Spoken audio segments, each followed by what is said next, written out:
Bonjour à tous, bonjour les fans de Discus et bonjour même tous les fans d'aquariophilie. Donc je suis Vincent Kluska et puis je ne sais même plus dans quel acte on est au niveau de nos actes de Discus c'est facile. Mais c'est pas grave, je vais le retrouver. Bref, le Discus c'est facile. Pourquoi hein? On résume. Donc déjà, en fait tout part déjà de la base. Ça sera beaucoup plus facile si vous achetez déjà l'aquarium qui est, on va dire, de volume suffisant. Comme vous pouvez le voir derrière, c'est le minimal de chez Minimal, c'est 350 litres, parce que les discus, ça vit en groupe, et ça demande au moins 50 litres d'eau par poisson. Donc 350 litres pour 6 individus comme j'ai moi chez moi. Ça va très bien. En plus, ça leur permet aussi de bien grandir. On voit beaucoup trop de poissons qui en fait font du nanisme. Donc c'est pas très esthétique.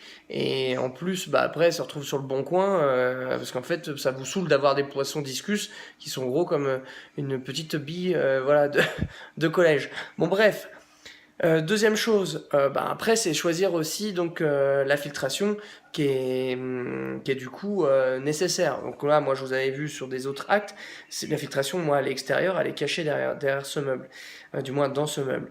D'avoir un chauffage suffisant, il faut qu'il y ait entre 28 et 30 degrés.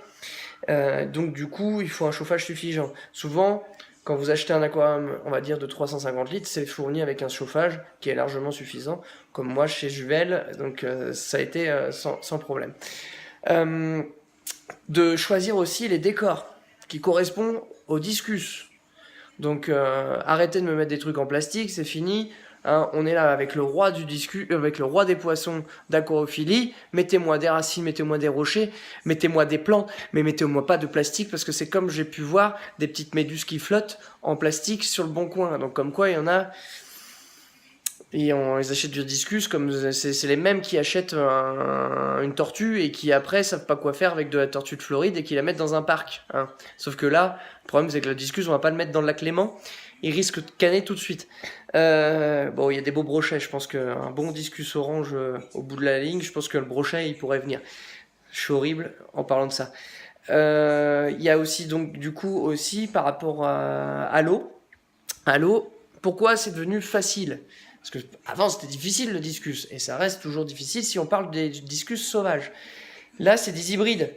Les hybrides, comment vous expliquer ça? C'est en fait ça a été fait donc par l'homme en fait qui a croisé plusieurs individus qui après a recroisé avec des parents donc d'issus de portée. Bon bref, ça a fait des poissons beaucoup plus solides au niveau des variations de dureté, des variations de pH. Donc c'est des poissons qui sont beaucoup plus résistants qu'il y a encore 15 ans, 20 ans, quand je faisais moi déjà, je commençais du discus. Donc c'est pour ça que je dis que c'est facile, parce que c'est adapté maintenant, on va dire, à monsieur et madame tout le monde.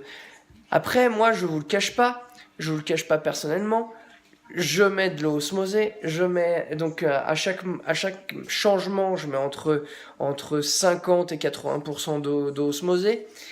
Beaucoup d'éleveurs amateurs qui vont me dire ça sert à rien, de toute façon ça grandit bien, donc avec une eau à 400 micro-siemens, excusez-moi, 400 micro-siemens. Bon bref, moi mon eau elle est entre 170 et 250 micro-siemens en qualité d'eau, donc c'est la conductivité. En dureté, je suis à 3 GH, donc vraiment une eau douce. Mais parce que moi j'aime ça, et puis je préfère me prendre la tête et puis leur donner le meilleur. Parce que c'est comme tout, un gamin, il peut vivre en appartement, mais un gamin qui a un jardin, c'est encore mieux. Voilà. Et du coup, pour revenir sur ça, donc sur ces hybrides, c'est ça. C'est comme si, bon, voilà, à l'époque, on avait des gens des campagnes qu'on mettait dans les villes. Ils étaient un petit peu perdus, ils n'ont pas les mêmes immunités envers la pollution et tout ça. Alors que maintenant, vous naissez à Paris, vous vivez à Paris et vous mourrez à Paris. Voilà. Bon, j'espère pas trop jeune, mais dans le fond, vous arrivez à vivre en fait dans des milieux un petit peu plus hostiles, qui n'étaient pas, on va dire, des milieux, on va dire qu'on avait nous à l'état sauvage. Là, les poissons, c'est pareil. Vous mettez de l'eau du robinet et ça fonctionne.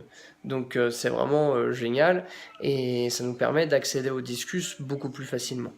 Après, le conseil que j'ai à vous donner, on va dire par expérience, c'est surtout de prendre des éléments qui sont assez gros.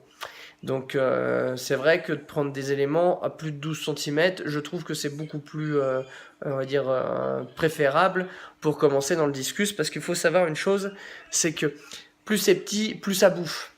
Donc c'est sûr que la plupart du temps, vous allez acheter un discus à 30 euros à Botanique ou en animalerie.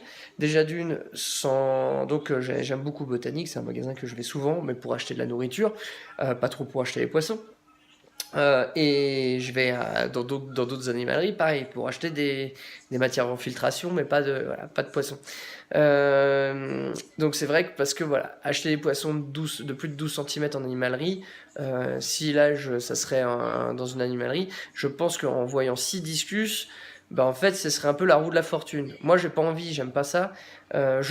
J'estime qu'un discus doit s'acheter entre 50 et 100 euros. Donc une variété de plus de 12 cm jusqu'à 20 cm, je pense que c'est déjà un bon prix pour un individu, et ça représente quand même un certain budget. Donc si vous avez des enfants qui veulent se lancer dans le discus, accompagnez-les, passionnez-vous avec eux, et puis aidez-les, parce que moi j'ai commencé jeune, ça m'a bien permis de continuer même plus vieux. Voilà. Donc aidez les jeunes, et surtout même vous, si vous vendez des poissons, donc surtout les éleveurs amateurs, adaptez le prix quand même à un jeune. Je pense qu'on peut tous faire un effort pour leur permettre d'accéder au discus. Surtout qu'il faut se dire, si le jeune il a économisé et il s'investit dans un aquarium comme ça, c'est qu'il est déterminé. Donc aidons-le au moins en lui offrant quelques plantes, comme moi je peux faire pour des jeunes si ça les intéresse, s'ils voient cette vidéo là, et puis surtout leur faire des bons tarifs au niveau poisson. Parce que encore maintenant, moi sur Bon Coin, j'ai encore vu des gens qui vendaient des discus à 150 euros. Et ils étaient un petit peu surpris et un petit peu méchants dans leurs propos quand j'ai commencé à leur dire que leur poisson ne valait pas 150 euros. Parce qu'il y a quand même une certaine cote en fait au niveau poisson. Déjà d'une, comme je vous dis, juste 50 à 100 euros pour un poisson, c'est quand même un sacré investissement. Et donc du coup, voilà, je pense qu'on peut exiger, quand on approche les 100 euros, ou voire dépasser légèrement un petit peu les 100 euros, on peut exiger une certaine taille, une certaine beauté de poisson, une certaine, voilà. Donc après, on refera une petite vidéo par rapport à ces critères-là. Donc voilà, donc c'était pour refaire un petit acte, donc pour remettre un petit peu au goût du jour que l'œuf discus ça peut être facile. Et donc du coup voilà, je vais continuer les vidéos, et puis on va reprendre point par point. Allez, à plus tout le monde, et vive le discus!